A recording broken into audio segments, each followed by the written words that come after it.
Good morning, everyone. So I thought I should share this message with you all. So I'm reading in Jeremiah 33. It says that the promise of restoration, right? While Jeremiah was still confined in the courtyard of the guard, the word of the Lord came to him a second time. This is what the Lord says: He who has made the earth, the Lord who formed it and established it, right? The Lord is his name. Okay, call to me and I will answer you, and I will tell you great and unsearchable things you do not know. So the Lord wants us to call to him. So today I'm here to tell you that I don't know what you're dealing with. I don't know what you're going through, but the Lord wants you to call to him. He says, call to me and I will answer. That means if there is a human to call on God, then there is a God who has to answer. Most of you might feel like, but I've been calling, God hasn't answered. And you do not realize that today you're living in your answered prayers. You do not realize that today you are living in your answered prayers. Some of you, you prayed for that job that you're complaining about today, that job that's stressing you today, that job that you feel like it's working against you today. It's a job that you prayed and fasted for, right? Some of you, you prayed for this health. You prayed for this health that you feel like, this health that you're just eating what you're eating whatever, you're not taking care of your body and all those things. You prayed for this health. Some of you prayed for that marriage. There's a saying that says, marriage is not to make you happy, but it is to make you holy. Some of you are complaining about your husband, and you pray for that husband. You prayed, you begged God for that husband. Most of us are living in our answered prayers and we do not even see it. And then we continue to say that God doesn't respond. God doesn't respond. I've been praying, but he doesn't respond. I've been praying, I've been searching for this job. I've been praying to God to bless me with a job, but he doesn't respond. How many things that you have prayed for and God has answered, and when he answered them, you were ungrateful? How many things did you pray for, and when God has answered, you complained about them?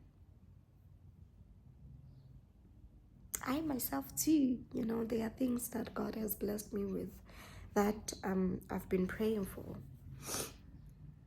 There are things that the Lord has blessed me with that I've been praying for, and I complain. And when you complain, we do not realize that when we complain, it doesn't give God the glory. When you busy complaining, it doesn't multiply. But when you thank God, it multiplies. So I thought I should just share this word with you, that call unto God. Yes, he might not answer you today. Yes, he might not answer you in this moment. The thing is, we want God to work with our own timing, right? You want to call on God now and you want him to answer now.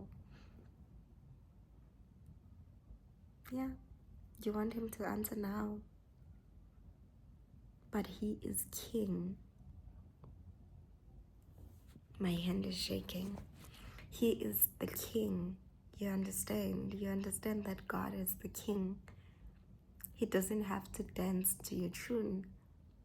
He doesn't have to dance to your time. He doesn't have to do that.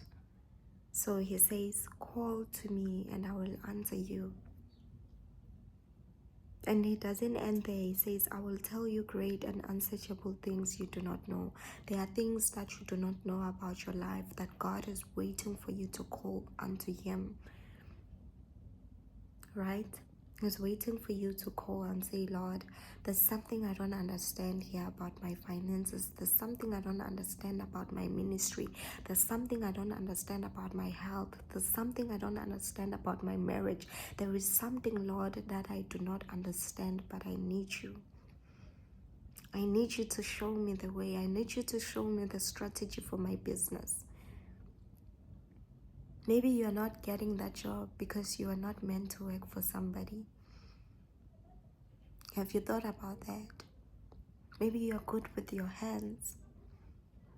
Maybe you're good with your mind to give people the strategies for their businesses. Maybe you're meant to start that business where you go, and help businesses to strategize on how they should move, on how they should save money. Maybe you're good with the work of your hands. Maybe you're good with speaking, right? So maybe God is not giving you that job that you're praying for because you're the one who's supposed to start something and you end up hiring people. Have you ever went and sat down with God? Even myself, guys, I'm also preaching to myself right now. Have you ever went down to God and asked him, how should I move in this season? Is this job that I am praying for truly mine? Or is it my will, God? Is it your will or is it my will? Is this marriage that I am praying for, this husband, this person I am dating, is he my husband? Or I just want him to be my husband because, he spoils me, God. But God looks beyond that. God sees the future. God looks at if you're with this person. Yes, they might be spoiling you now, but in 2 years' time, will they still be, the person who has to motivate you, the person who will be good for your business, the person who will be good for your ministry, for your calling? Will they fit? Tina, we see the now, but God looks beyond the now. So let us call unto God and let us thank God, for the things that he has given us, the things that we have been praying for. Because somewhere, somehow, you are living in your answered prayer. The fact that you are still here, the fact that the Lord has not, called you home, you are living in your answered prayer. Be thankful, be grateful, and call upon the Lord.